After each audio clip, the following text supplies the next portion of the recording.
What's going on, y'all? Excuse me. Yeah, back here with a new video. You guys thought I wasn't gonna come here. Oh, he's not coming this week, yada yada yada. Yes, bitch, I'm here to make a new damn video. I wasn't gonna miss it. I just been dealing with some shit right now, and I'm sorry I came here so damn late with it. But I don't know, man. I don't know what to think. We got to go up to New England versus the Patriots. They're coming off a loss. Before I get into it, I want to say Tom Brady is one of my favorite players in the NFL, and I think he is the second best, if not the best quarterback to ever play a game of football. It amazes me so much how people try to knock the guy down so much. Like they'll try bringing up so much shit like, oh, the Spygate or Deflategate. And it's funny because they said it was deflated balls. Well, that's funny because now the balls are inflated, and he's having one of the best years of his career, and damn near was undefeated until they lost last week. They could have gone 16-0. So he took that Deflategate and said, "All right, inflate my shit as high as you want," and now he's having a career year. So you use whatever excuse you want for the dude because you hate him, or the media wants to twist shit around. When in reality, he is what he is, a great, and I honestly respect the guy. You know what I mean? He's actually a winner. You know what I mean? He's actually a winner. When I look at the great quarterbacks, I look at winners as top quarterbacks. The Montanas, the Bradys, and that's nothing but Montana. Montana had Rice. He had all these guys. Brady got, he's working with scrubs off the street. Besides Gronkowski now, and he had Moss for about a minute. You know what I mean? Nothing really long, and. I respect the guy. And Belichick, he's a really good coach. He knows how to coach football. He knows how to scheme. He knows how to scheme, get things right, do this, do that. And I tell people this all the time. I don't hate on them because people tell me, well, they're cheaters, this and that. Okay. Well, they have, what is it, four or five rings. Well, I know Brady went to 6 Super Bowls, and so did Bill Belichick. But they have 4 rings. Maybe that's the reason why we don't have a Super Bowl, because we don't fucking cheat. Really, I'm being serious right now. Like, look at it. The Saints, there's rumors that their shit's tainted because of the Bounty Gate. The Patriots with the Spygate and this and that. And you go look back at almost every Super Bowl winner, there's some fishy-ass shit with their Super Bowls. And I'm not even lying. I'm keeping it real. There's always some fishy-ass shit with their rings. I mean, I could bet you $1,000 that there's everyone in the league uses a competitive edge somehow, some way to get W's or to get somewhere. I know they do. But yeah, I mean that's the reason why I don't understand everyone hates on them. They cheat. Maybe that's the reason why we never won them, because we don't fucking cheat. We don't try to bend the rules. We don't try to do anything. We try to stick by the rules, and we get fucked all the time. You know what I mean? So it's whatever. But you see, this right here makes me sick to my stomach, because this right here is the kind of game where the Eagles could win it, okay? I don't want to hear about...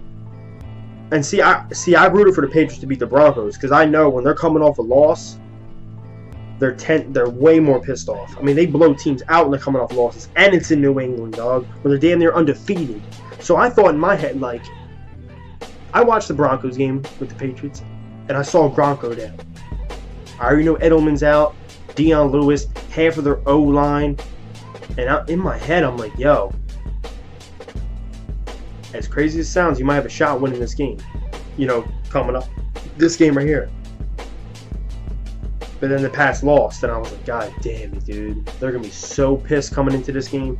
And in my head, I was like, you know what, it would have been so perfect, how Gronk got hurt, this guy, that guy, and Gronk, respect to him, best tight end in the league, I get it, and I think he's a really good player. I'm not disrespecting him at all, but he got hurt, and then if the Patriots won, they wouldn't have been as focused as they are right now, because right now they're looking to kill, and they're coming in against the Eagles team whose defense has been shit water.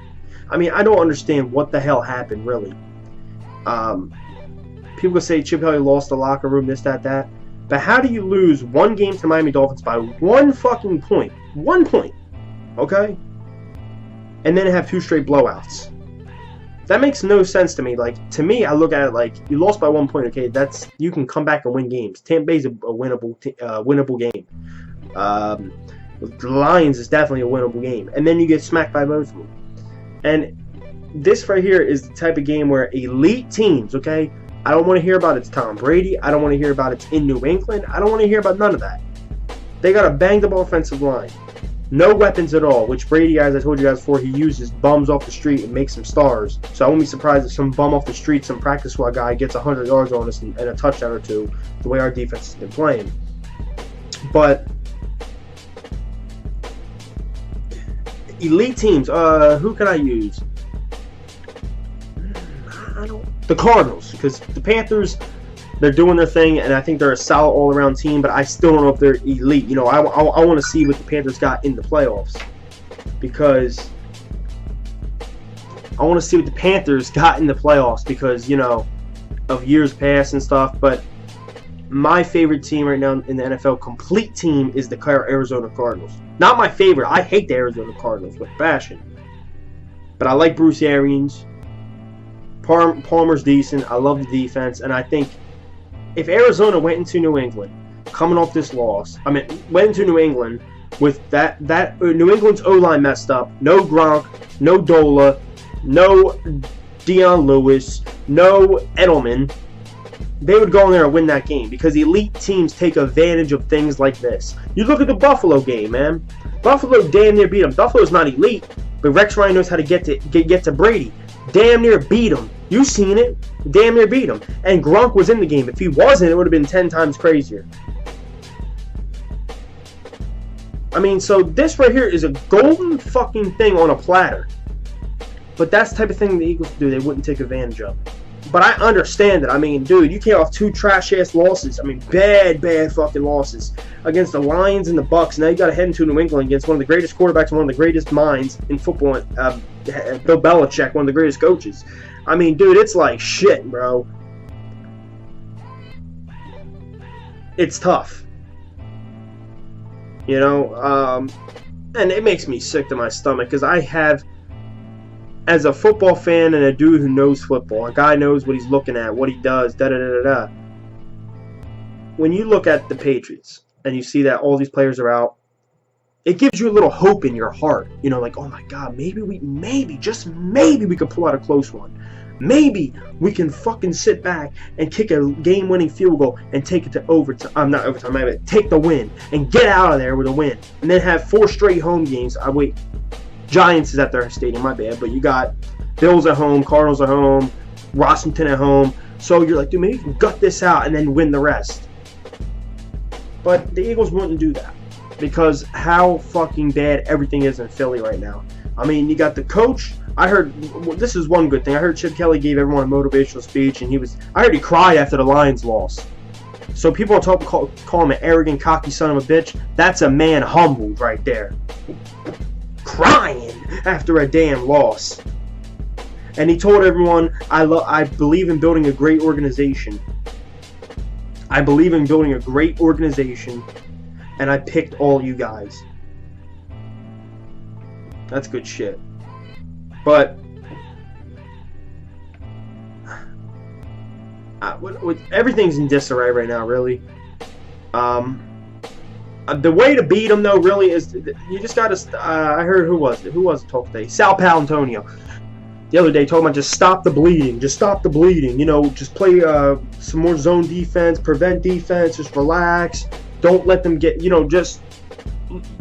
If you're going to lose, don't lose too big, you know, where it just, blows the players' minds and stuff. Don't play to lose, basically, they were saying, okay?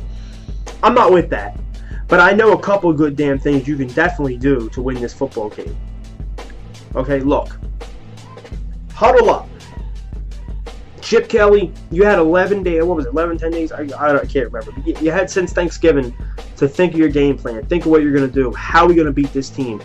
You need to look yourself in the mirror, all right? Now, I know head coaches and teams don't do this type of thing, you know, because we're fans. We look at it as the negative, you know, like, oh, this team sucks. This team's trash. This player's trash. And in reality, they sit back and they really think in their head they're going to win every fucking game. Put that shit aside and really look yourself in the mirror and say, look, this is do or die. We need to win this game. So what do? Huddle up. No, do not do no fast pace. This ain't a regular week 1 game. This ain't week 2. This ain't week 3. This can get ugly fast. They can drop 75 on your motherfucking head early. That's why I'm saying huddle up a little bit, right? I want to do what Tampa Bay did to us. You really look at it. I think we went into the half. I think it was 14-21. They were winning by a touchdown. They came out with the ball received in the second half, in the third quarter, and drained, I think, 8 minutes. 8 minutes off one drive. Drained 8 minutes. And it made our offense frustrated, their defense healthy and ready to go, and they scored on the 8-minute drive. Go out there, run the rock. You got Murray. Go under center, run the rock. Huddle up. Relax. Relax. Throw a screen pass. Get a first down. Relax. Relax. Run it. Run it. Run it. Now, don't get me wrong. If Murray rips off a 50-yard run for a touchdown, then yeah, you take it. But you understand where I'm saying. The best way to beat him is to keep him off the field. Keep Brady off the freaking field. Huddle up. Make them wait. Like Tampa Bay did. I watched. That's a prime example of trying to win. Tampa Bay seen that every time our fast-paced offense got on the field, we were scoring on them. So what do? They did all that, and why they had time huddling up and taking 8 minutes off the clock, I think it was even more, on one drive, just going. I'm talking about this is going to the third quarter. And they're gutting shit out and then putting a TD on the board.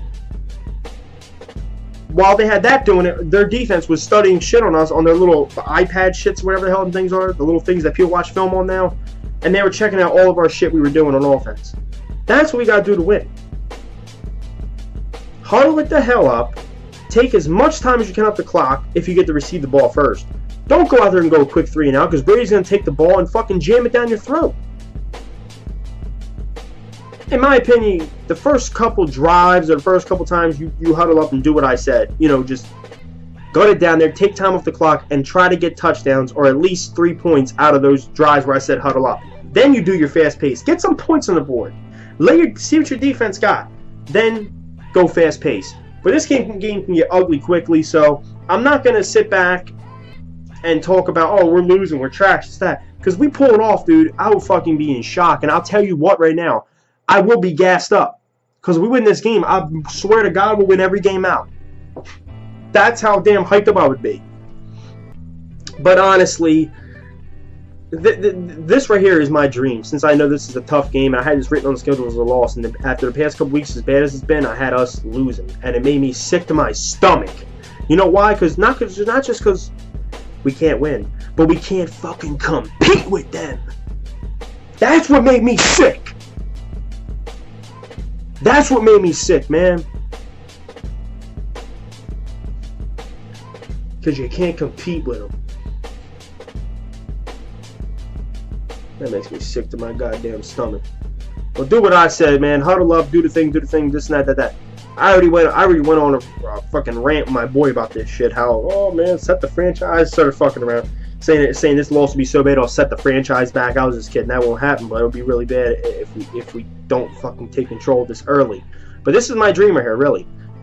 You lose it if you lose this game, lose it closely. Do not get blown out.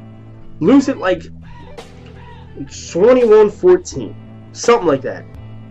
And if you know you're going to lose, don't be going fast-paced trying to get points on the board, dog.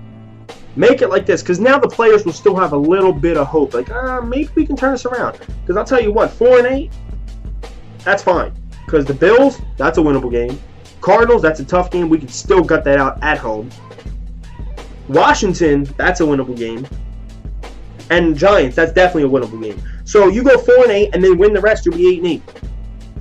So you just got to keep this close. So players, because if you get blown out another week in a row, you for sure lost the locker room. Hope is over. The season's already over. I understand that, but I just want something that I can grab on going into next year. You understand what I'm saying? Now, if you get blown out this game, hell, I'm down with tanking the whole shit for draft picks, really. But for a quarterback or something. But that's about it, guys. Like this video, subscribe, and comment below. Let's go Birds, and let's see what we can do, man. I mean, I don't know, man. All right, y'all. Peace.